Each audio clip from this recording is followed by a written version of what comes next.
하나님께서 그토록 오래 세웠던 나를 방치해 두신 것이 아니고 반도의 위험과 동족의 위험과 이방 사람의 유혹과 그것을 원하지 않겠습니까? 고고! 예수님을 인격적으로 만나서 예수님을 통해서 깨닫고 예수님을 통해서 발견하게 되고 하나님의 부르심을 받고 체험한 한 세대가 지나가면 고고!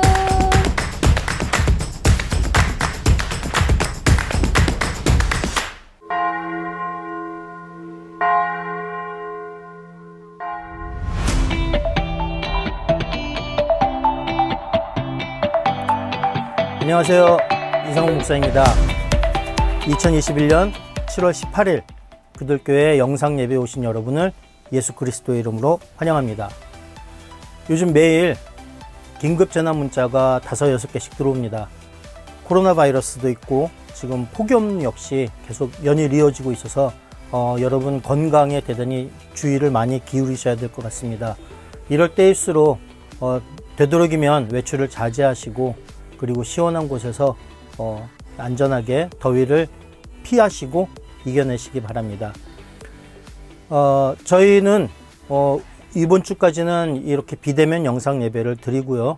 다음 주부터는 11시에 예배 진행을 위해서 필요한 최소 인원만 참석한 가운데 라이브로 다시 예배를 드리려고 합니다. 그래서 찬양팀과 그 다음에 예배 진행하는 몇 명만 모여서 예배를 드립니다. 다른 분들은 11시 라이브 예배에 영상으로 참여하시면 될 것 같습니다. 그러면 오늘도 전세대 예배부터 예배를 시작하겠습니다.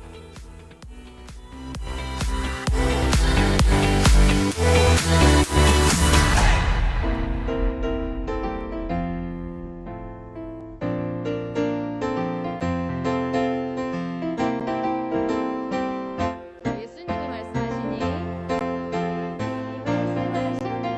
찬양을 크게 같이 해주셔야 돼요.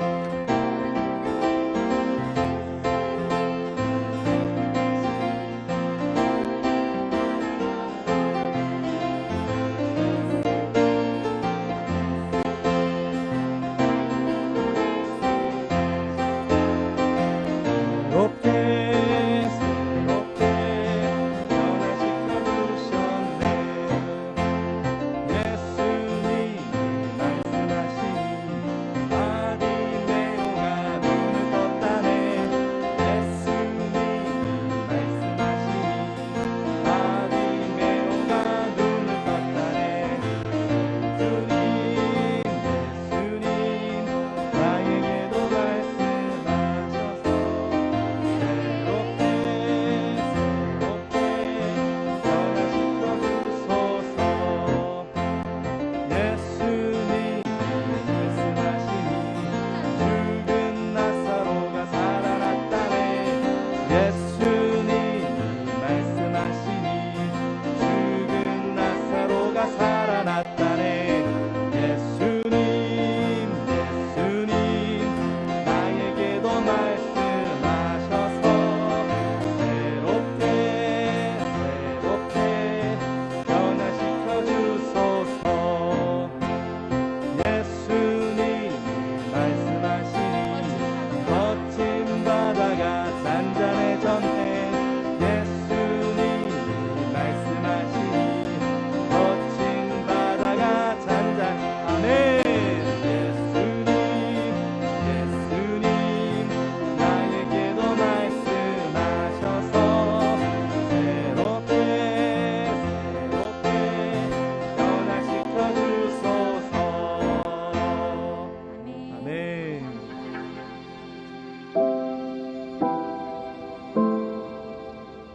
하나님 아버지, 오늘 하루도 아무 탈 없이 보내게 해주셔서 감사합니다.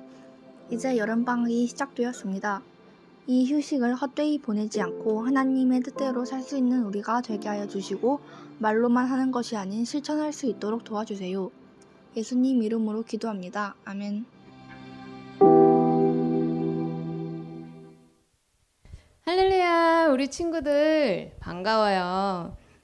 이제 정말 예배당에서 우리 친구들을 볼 수 있을까 했는데 또 상황이 어려워졌죠. 그렇지만 우리 모두 힘내서 잘 이겨내고 우리 만나는 그날까지 온라인으로 예배 잘 드려요. 자, 화면으로 잘 보고 있죠? 예나, 하나, 예주, 수민이, 예은이, 건이. 자, 잘 보고 있을 거라고 선생님 생각할게요. 자, 오늘 말씀은 저번 주의 말씀에 이어서 우리는 왕의 자녀라는 큰 주제를 하고 있죠. 마태복음, 마가복음, 누가복음에 있는 말씀이 다 똑같이 나온다고. 저번에 했던 거 기억하죠? 자, 오늘 말씀은 누가복음 5장 1절에서 11절 말씀이에요.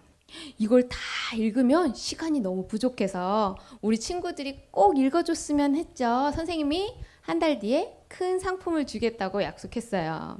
자, 역시 오늘 말씀도 마태복음 4장, 마가복음 1장에 같은 내용의 말씀이 나와요. 오늘 말씀의 주제는 예수님을 따르는 왕의 자녀라는 말씀인데, 자, 우리 무슨 말씀인지 선생님이 말씀을 이야기로 풀어줄 거예요. 이 이야기를 듣고 성경 말씀을 읽고 나면 아, 선생님이 말씀하셨던 그거구나 라고 기억할 수 있어요. 자, 우리 PPT 보이죠? 자, 예수님께서 어느 날 게네사렛 호숫가에서 말씀을 전하고 계셨어요. 근데 마침 두 척의 배에서 내린 어부들이 그물을 씻고 있는 것을 보았어요. 혹시 PPT 그림으로 보이고 있죠? 예수님께서 시몬이라는 이 그물 씻고 있는 게 나중에는 제자가 되는 분들이에요. 잘 보셔야 돼요. 예수님께서 말씀을 전하고 있는 그 모습이 PPT로 나가고 있죠. 자, 예수님께서는 시몬이라는 어부의 배에 오르셨어요. 그리고 배를 육지에서 조금 띄우셨는데 왜냐하면 그래야 멀리 있는 사람들도 예수님의 모습을 잘 보고 말씀을 들을 수 있기 때문이에요. 말씀을 다 마치신 예수님께서 시몬에게 말씀하셨어요. 저기 깊은 데로 가서 그물을 내려 고기를 잡아볼래? 그러자 시몬이 대답했대요. 선생님, 우리가 밤새도록 고기를 잡으려고 수고했지만 아무것도 잡지를 못했어요. 그런데 선생님께서 말씀하시니 우리가 그 말씀대로 할게요 라고 대답했대요. 그래서 시몬이 다시 배를 타고 깊은 곳으로 갔어요. 그 깊은 곳으로 가서 그물을 바다에 던졌어요. 어떻게 됐을까? 우리 친구들? 분명히 밤새도록 잡았거든요. 딱 한 마리도 못 잡았었어요. 근데 어떻게 됐을까요? 그물을 끌어올리는데 엄청 깜짝 놀랐어요. 화면에 보면 어때요? 그물에 고기가 가득 있죠. 이렇게 많은 고기는 처음 잡아봤대요. 그래가지고 도저히 안 되겠어서 옆에서 보고 있던 야고보와 요한에게 도움을 청할 정도로 물고기가 엄청 많이 잡혔어요. 물고기가 많이 잡힌 모습을 보고 베드로는 예수님께서 자기 속마음까지 다 알고 있다고 생각한 거예요. 그래서 자기가 지은 죄가 너무 많아서 바로 예수님한테 무릎을 꿇었어요. 예수님이 나를 꾸짖을까 봐 무서웠던 거예요. 그래서 근데 예수님이 이렇게 말씀하셨어요. 두려워하지 마라. 이제부터 너는 사람을 낚는 어부가 될 것이다 라고 말씀하셨어요. 그래서 너무 감격해서 거기에 있던 베드로, 또 같이 있던 형이었던 안드레, 또 이걸 보고 있던 야고보와 요한도 모두 자기가 가지고 있던 것을 모두 버리고 예수님을 따라갔어요.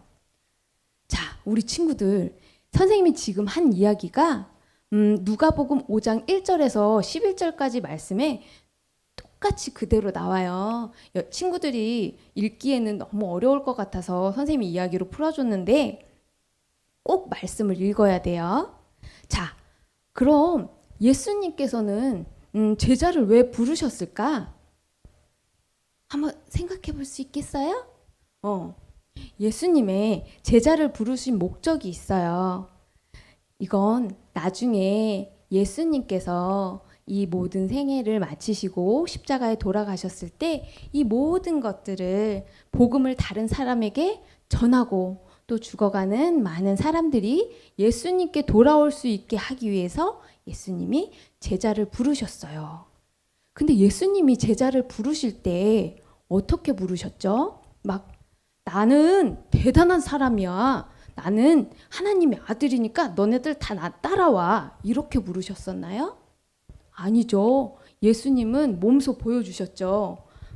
정말 놀라운 기적을 목격하게 하셨고 또 우리 제자들이 그 모습을 보고 정말 하나님의 아들이심을 믿게 됐잖아요.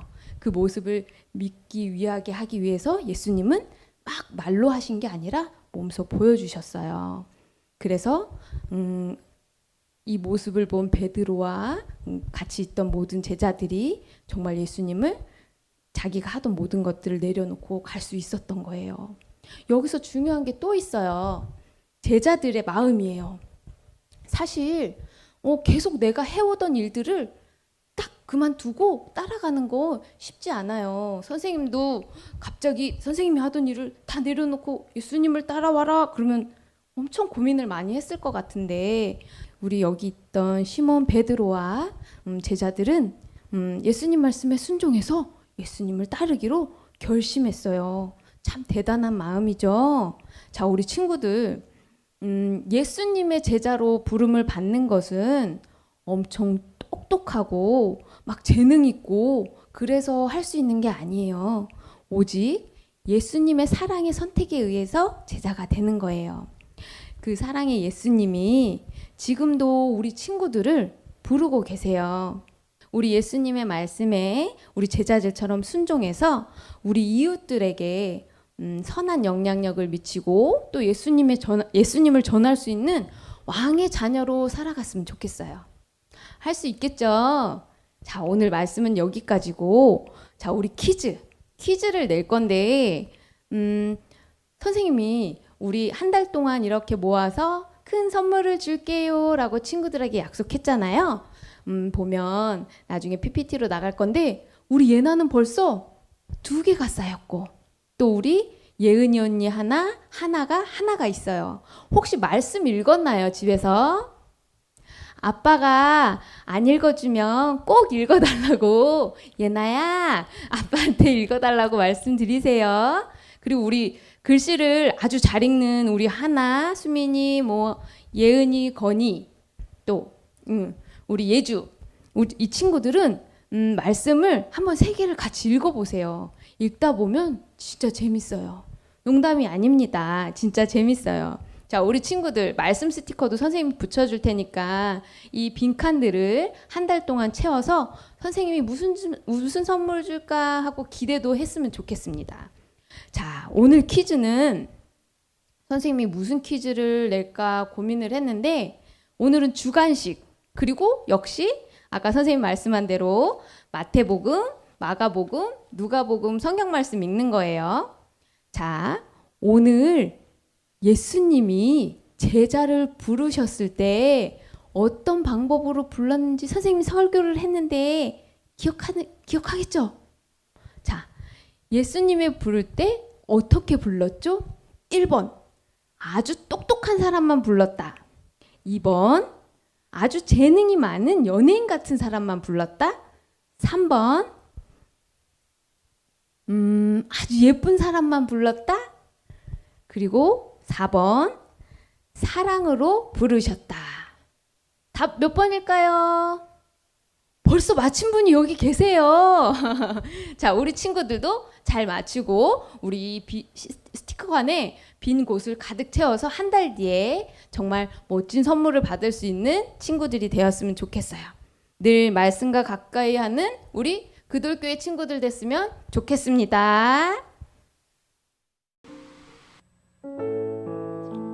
우리 모두 신령과 진정한 찬양으로 고개 들어 주를 맞이하겠습니다.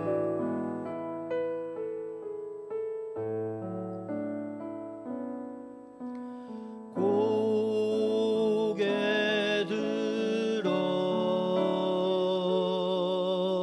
주를 맞이해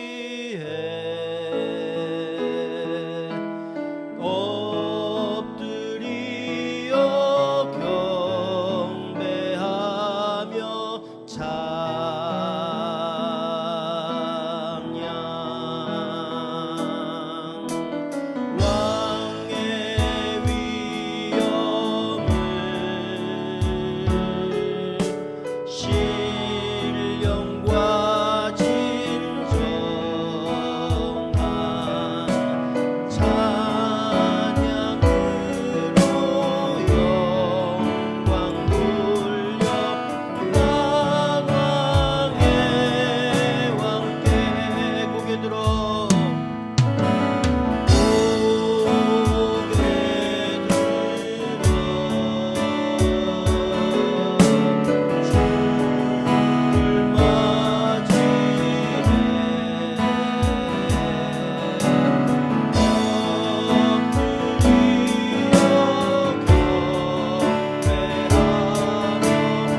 오늘도 변함없는 사랑으로 주님의 자녀들을 지키시고 보호하시고 인도해 주시는 아버지께 감사와 영광을 올려드립니다.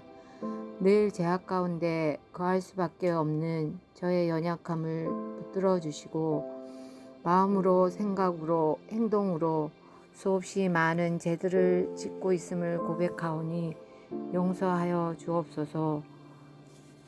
코로나 팬데믹의 시대를 거쳐가며 어떻게 살아내는 것이 지혜로운 것인지도 분별이 안 되는 시대를 살아가고 있습니다.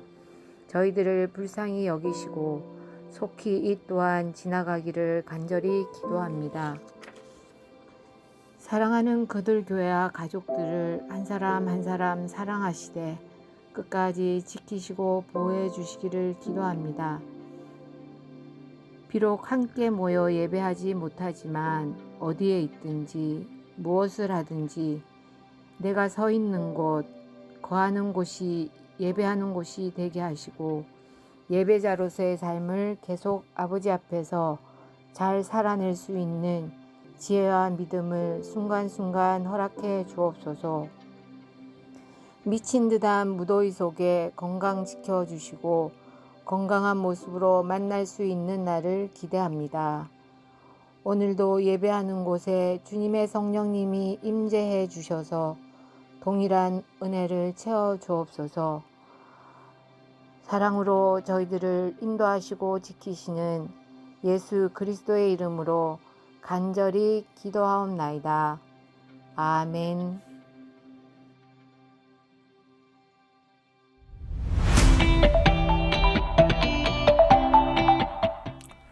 교회 소식입니다. 일단 다음 주 기도는 강건 형제와 엄미정 사모님이 맡아주시겠습니다. 두 분 모두 영상이나 음성 파일로 녹음 및 녹화하셔서 보내주시면 저희가 편집해서 귀하게 사용하겠습니다.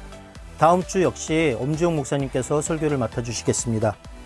그리고 오늘 설교는 진짜 오랜만에 설교 강단에 쓰시는 엄지용 목사님께서 사도행전 23장 1절에서 11절 말씀으로 위기 속에서의 승리라는 제목으로 말씀 함께 나누겠습니다. 많은 은혜 받으시기 바랍니다.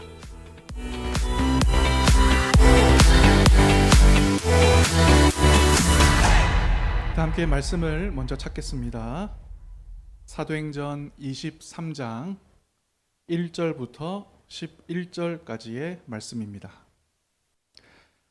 바울이 공회를 주목하여 이르되 여러분 형제들아 오늘까지 나는 범사의 양심을 따라 하나님을 섬겼노라 하거늘 대제사장 아나니아가 바울 곁에 서 있는 사람들에게 그 입을 치라 명하니 바울이 이르되 회칠한 담이여 하나님이 너를 치시리로다. 네가 나를 율법대로 심판한다고 앉아서 율법을 어기고 나를 치라 하느냐 하니 곁에 선 사람들이 말하되 하나님의 대제사장을 네가 욕하느냐. 바울이 이르되 형제들아 나는 그가 대제사장인 줄 알지 못하였노라. 기록하였으되 너의 백성의 관리를 비방하지 말라 하였느니라 하더라. 바울이 그중 일부는 사두개인이요 다른 일부는 바리새인인 줄 알고 공회에서 외쳐 이르되 여러분 형제들아 나는 바리새인이요 또 바리새인의 아들이라. 죽은 자의 소망 곧 부활로 말미암아 내가 신문을 받노라. 그 말을 한즉 바리새인과 사두개인 사이에 다툼이 생겨 무리가 나누어지니 이는 사두개인은 부활도 없고 천사도 없고 영도 없다 하고 바리새인은 다 있다 함이라.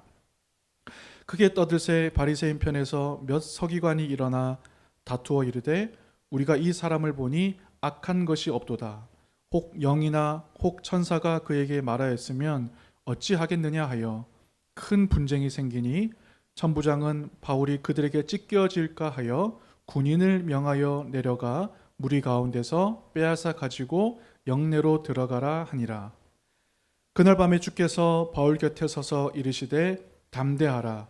내가 예루살렘에서 나의 일을 증언한 것 같이 로마에서도 증언하여야 하리라 하시니라. 아멘. 여러분 반갑습니다. 우리 이 시간 옆 사람과 함께 인사하겠습니다. 샬롬 샬롬. 우리가 비록 교회 현장에서 함께 모여 만나서 이렇게 인사하지는 못하지만 이렇게 예배하는 영상을 보면서 서로 가족들끼리 함께 모이신 분들끼리 인사하시면 좋겠습니다. 이렇게 영상으로나마 여러분을 뵌 지가 거의 한 달이 넘게 못 뵈다가 이렇게 뵌 것 같아요. 예. 집안에서 불의의 어리석은 사고로 인하여서 발가락이 하나 골절이 되어가지고 조금 고생을 했습니다. 이제 조금 나아지고 이제 깁스를 했다가 이제 풀어가지고 여러분의 기도로 회복되어서 이렇게 다시 자리에 서게 되었습니다. 참 기도해 주셔서 감사드리고요. 또 여러분도 정말 이 힘들고 어려운 때에 건강 잘 지키시기를 바랍니다. 자, 오늘 우리는 사도행전 23장을 통하여서 위기 속에서의 승리라는 제목으로 말씀을 함께 나누기를 원합니다. 코로나 단계가 4단계로 격상되어져서 우리의 마음도 힘들고 우리의 주어진 환경도 제약을 많이 받는 가운데 있는데, 이런 어려운 가운데서 우리가 말씀을 통해 바울은 그러면 어떠한 위기와 어려움을 겪었고 어떻게 승리했는지 교훈을 함께 나눠보는 그런 귀한 시간 되기를 소망합니다. 자, 오늘 말씀의 내용을 보면 이제 바울이 공회 앞에서 자신을 변호하는 그런 내용이 나오고 있습니다. 바울은 공의회의 증언대에 섰고 그를 시기하고 모함하는 자들 앞에 조금도 굴하거나 두려워하지 않고 담대히 변론에 임했습니다. 자, 이 사실은 1절에 주목하여라는 표현에서 잘 나타납니다. 1절을 보시면 바울이 공회를 주목하여, 그러니까 주목하여라는 말은 막 노려보며라는 의미를 가지고 있는데 담대하게 이렇게 똑바로 바라보는 것을 묘사하는 말입니다. 바울의 이런 담대하고 강한 태도는 3절에 나오는 회칠한다며 하나님이 너를 치시리로다 이런 표현에서도 잘 나타나고 있죠. 주목하여 담대하게 이런 말을 하고 있습니다. 속된 말로 쫄지 않고 정말 담력을 가지고 강한 마음으로 무장된 그의 모습을 볼 수 있는 거죠. 자, 다시 1절에 보면 그가 뭐라고 합니까? 범사의 양심을 따라 하나님을 섬겼다고 고백하고 있습니다. 범사의 양심을 따라, 더 정확하게 말하자면 범사의 선한 양심을 따라 하나님을 섬겼고 자신을 향한 이러한 고발에 대해서 무죄하다는 거죠. 자, 성경을 보면 하나님을 섬겼노라라는 그 말씀에 여러분 가지고 있는 성경책을 보면 각주가 달려 있을 거예요. 뭐라고 되어 있습니까? 하나님께 백성 노릇하였노라. 하나님께 백성 노릇하였노라. 자, 그러니까 섬겼노라는 시민으로서 행하다, 어떤 원리나 규칙에 따라 살았다라는 말인데, 이 바울이 하나님 나라의 백성으로서의 의무를 다했고 또 복음의 원리에 따라 생활했다는 것을 말해줍니다. 여러분 그렇지 않습니까? 우리 또한 성경을 통해 이 바울의 생애를 너무나 잘 알기 때문에 그가 하나님의 백성답게 복음의 원리대로 살았다는 고백을 잘 받아들일 수가 있죠. 인정할 수밖에 없습니다. 공회 앞에서 떨리고 두려운 순간에도 모두가 다 자기를 적대하는 그 사람들이 모인 곳에서도 당당하게 말할 수 있는 자신감, 그것은 바로 그의 믿음이 바로 행함이 뒷받침된 믿음, 행함으로 증거되는 믿음에서 나온 것이라는 사실이죠. 여러분, 하나님의 사람은 삶을 통한 증거가 나타나야 합니다. 하나님의 사람으로서 삶의 예배와 경건 생활이 제대로 되어 있지 못하다면 이렇듯 두려운 자리에서 어떻게 확신을 가지고 담대히 말할 수가 있겠습니까? 자, 이제 2절에 보시면 한 인물이 등장하고 있죠. 대제사장 아나니아입니다. 아나니아. 같은 이름이 성경에 등장하기 때문에 헷갈리지 마시고 여기 나오는 것은 대제사장 아나니아라는 것을 기억하면 되겠습니다. 자, 그가 어떤 사람이었냐면 막 좀 잔인하고 탐욕적이고 술수에 능했고 심지어 다른 제사장들에게서 돈을 훔치기도 했고 자기의 권력을 확장하기 위해 모든 정치적인 수단을 강구하였으며 결국에는 암살을 당하고 마는 그러한 인물입니다. 자, 그래서 역사는 아나니아가 이 민족의 역대 대제사장들 중에서 가장 악한 대제사장이다. 그런 대제사장 중에 하나였다라고 말해줍니다. 예수님은 마태복음 7장에서 비판하는 자들에게 이런 말씀을 하셨죠. 어찌하여 형제의 눈 속에 있는 티는 보고 내 눈 속에 있는 들보는 깨닫지 못하느냐. 보라, 내 눈 속에 들보가 있는데 어찌하여 형제에게 말하기를 나로 내 눈 속에 있는 티를 빼게 하라 하겠느냐. 외식하는 자여, 먼저 내 눈 속에 들보를 빼어라. 그 후에야 밝히 보고 형제의 눈 속에서 티를 빼리라. 이러한 주님의 말씀처럼 마치 그 들보가 가득한 아나니아가 티밖에 없는, 그러니까 그 바울의 티를 보고 들추며 막 뭐라고 하는 그런 꼴을 보이고 있다는 거예요. 자, 이렇게 들보가 가득한 아나니아, 그가 바울 곁에 서 있는 사람들에게 뭐라고 합니까? 2절에 나오는 것처럼 그 입을 치라 라고 하죠. 그 입을 치라. 난폭한 성격의 소유자인 아나니아가 흥분한 것입니다. 그것도 아주 심히 흥분해서 다른 것도 아닌 입을 치라고 명합니다. 여러분, 그 복음서에 보면 예수님도 뺨을 맞은 일이 있었는데 이 유대인들에게 있어서 뺨이나 이런 입을 때리는 행위는 이 사람의 인격을 극도로 모독하는 표현입니다. 자, 이러한 내용을 생각할 때 이 바울의 한마디 말에 대해서 사리를 따져보지도 않고 즉각적으로 입을 치라 이렇게 명하는 아나니아의 행위를 보면 그의 폭력적 성격이 얼마나 잔인한지를 여실히 드러내고 있는 거죠.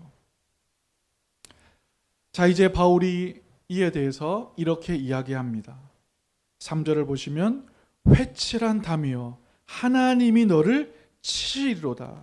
네가 나를 율법대로 심판한다고 앉아서 율법을 어기고 나를 치라 하느냐. 이 바울은 아나니아의 불법적이고도 인격 모독적인 행위에 대해 조금도 굴하지 않고 정말 강력하게 맞서고 있습니다. 회칠한 담이여라는 말 들으면 여러분도 성경의 어떤 내용들이 몇 군데 떠오르실 거예요. 근데 특별히 이제 복음서의 내용들이 떠오르지 않습니까? 예수님께서 서기관과 바리새인들에게 회칠한 무덤이여라고 말했었거든요. 자, 그렇게 서기관 바리새인들을 맹렬히 질책한 것을 연상시키게 하는 회칠한 담이여라는 말이 나오고 있죠. 그래서 이 회칠한 담이나 회칠한 무덤이나 모두 위선자에 대한 어떤 질책의 의미를 갖습니다.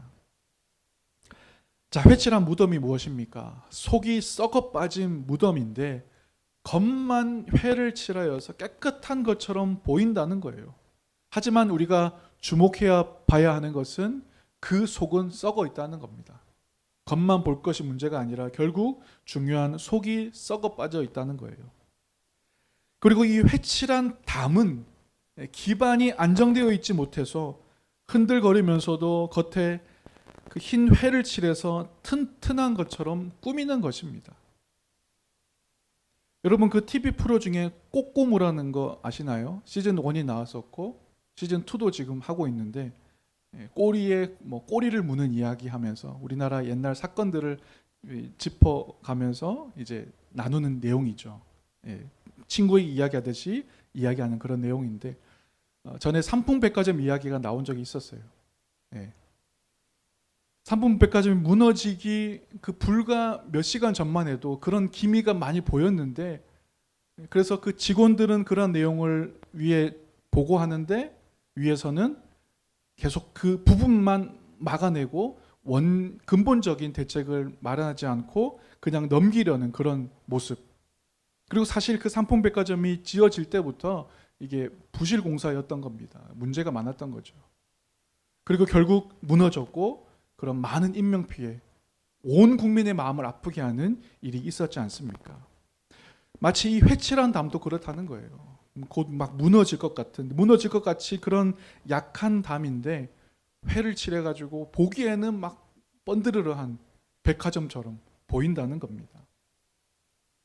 바울은 그러한 부분을 지적하고 있는 거죠.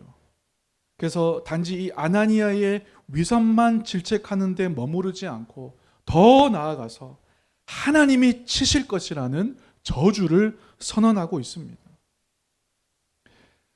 자, 구약 신명기 28장 22절에 여호와께서 폐병과 열병과 염증과 학질과 한재와 풍재와 썩는 재앙으로 너를 치시리니 이 재앙들이 너를 따라서 너를 진멸하게 할 것이라 라고 말씀합니다.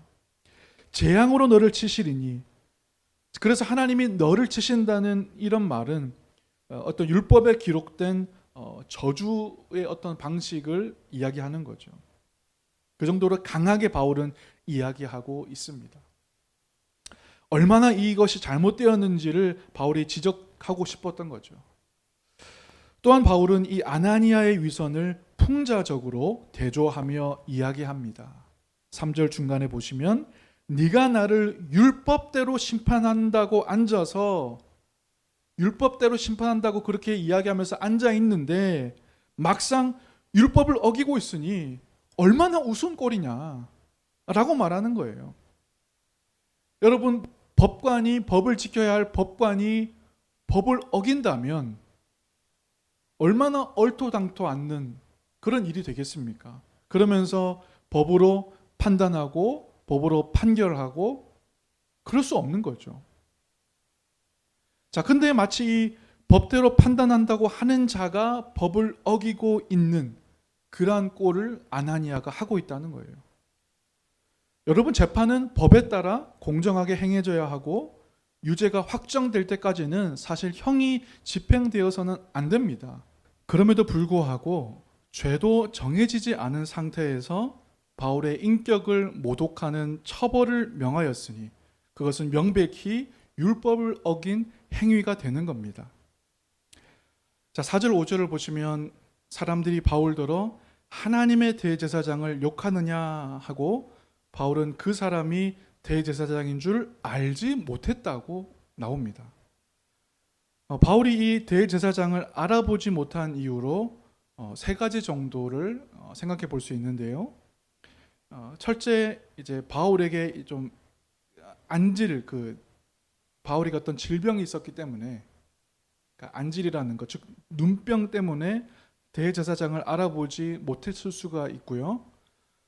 둘째는 이 모임은 의회의 정기 모임이 아니었고 로마 수비대장이 유대인들을 소환하여 모인 것이었기 때문에 대제사장이 보통 입는 그런 옷을 입지 않았을 것이고 또 늘 앉는 자리에 앉지 않았다면 몰랐을 수도 있는 거고요.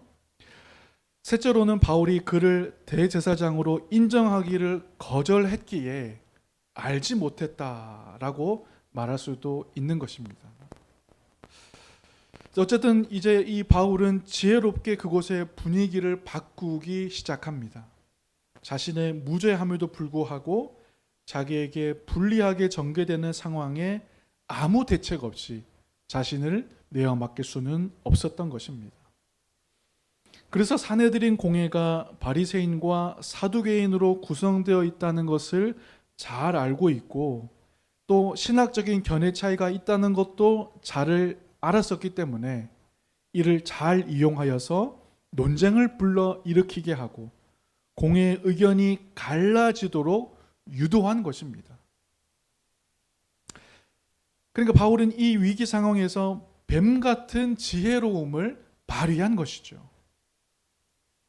여러분, 이 바리새인들과 사두개인들은 대립되는 두 종교 집단입니다. 사두개인들은 순수 유대적인 전통만을 고수하고 이방적인 요소에 대해서는 배타적이었는데 모세 오경만을 정경으로 인정했고요.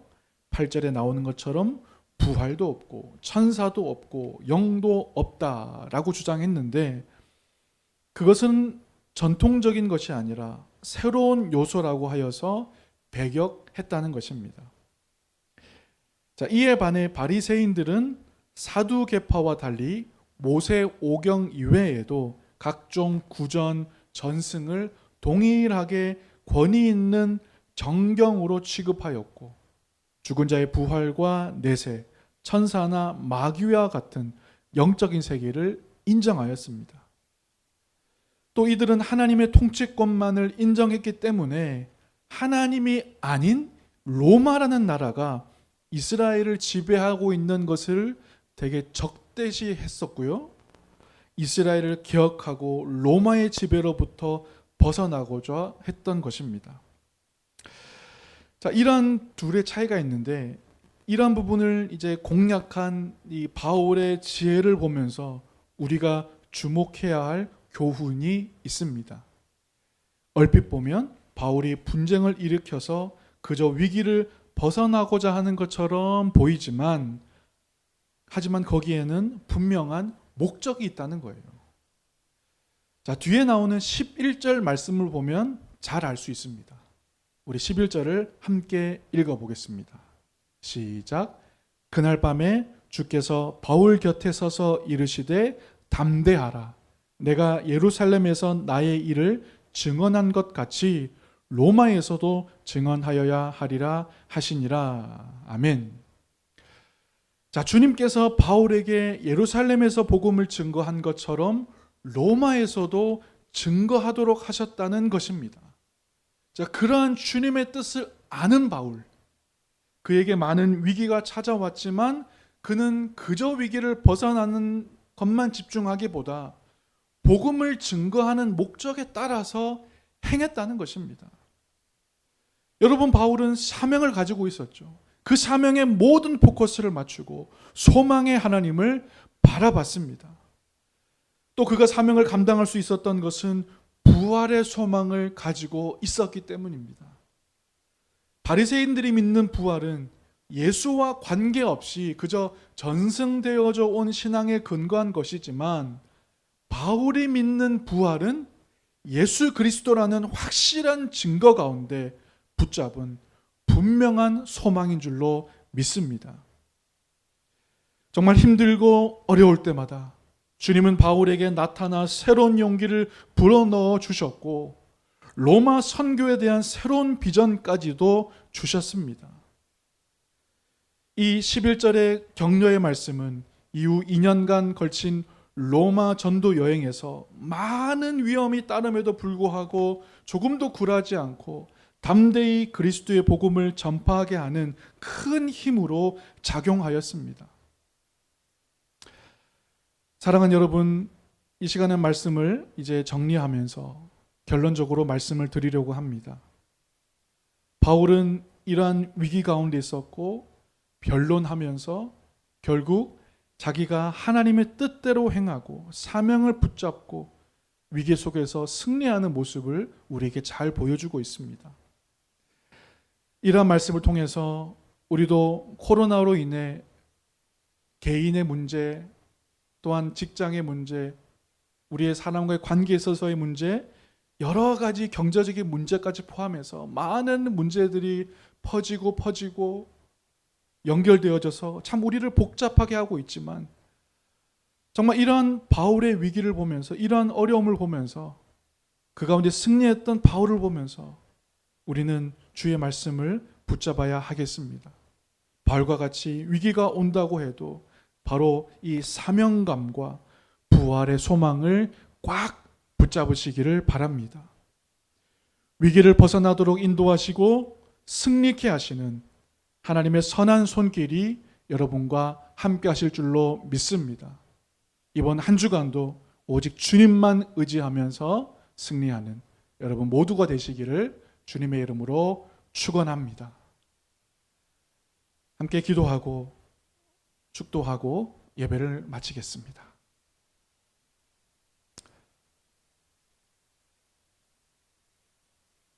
우리를 하나님의 선한 뜻대로 인도하시고 비록 그 과정 가운데 고통과 환난과 많은 어려움이 있지만 결국은 승리케 하시는 하나님의 놀라운 섭리를 인하여서 주님을 찬양합니다. 우리도 약간의 모양은 다르다 할지라도 각자 여러 고통과 어려움, 위기 가운데 있음을 고백합니다. 우리 사랑하는 그들 가족들 한 사람 한 사람을 주님께서 붙잡아 주시고 이 위기를 인하여서 그저 위기를 향하여 탓만 하고 불평만 하는 것이 아니라 그 가운데 허락되어진 하나님의 선한 손길을 붙잡고 의지하면서 또한 인내함으로 믿음으로 바울과 같이 승리할 수 있도록 모두를 붙잡아 주시옵소서. 정말 눈물을 흘리며 기도하고 교란의 지체들이 있을 줄로 압니다. 질병 때문에 또한 예기치 못한 그런 어려운 상황과 그런 곤고함 때문에 또한 가족 간의 문제 때문에 또 경제적으로 풀려지지 않아서 힘들어하는 그런 모든 분들을 하나님께서 함께하여 주시고 위로하여 주시고 정말 그런 힘든 때일수록 그 힘듦을 인하여서 더 주님께 의지하는 귀한 하나님의 가족들 모두가 될 수 있도록 인도하여 주시옵소서. 이제는 우리 주 예수 그리스도의 은혜와 아버지 하나님의 극진하신 사랑하심과 성령님의 감동 감화 내주 역사하시는 놀라운 은총이 위기 가운데서도 하나님을 믿고 바라보며 담대히 승리를 거머쥐는 우리 모든 그들 가족들 가운데 함께하여 주시기를 주 예수 그리스도의 이름으로 축원하옵나이다. 아멘.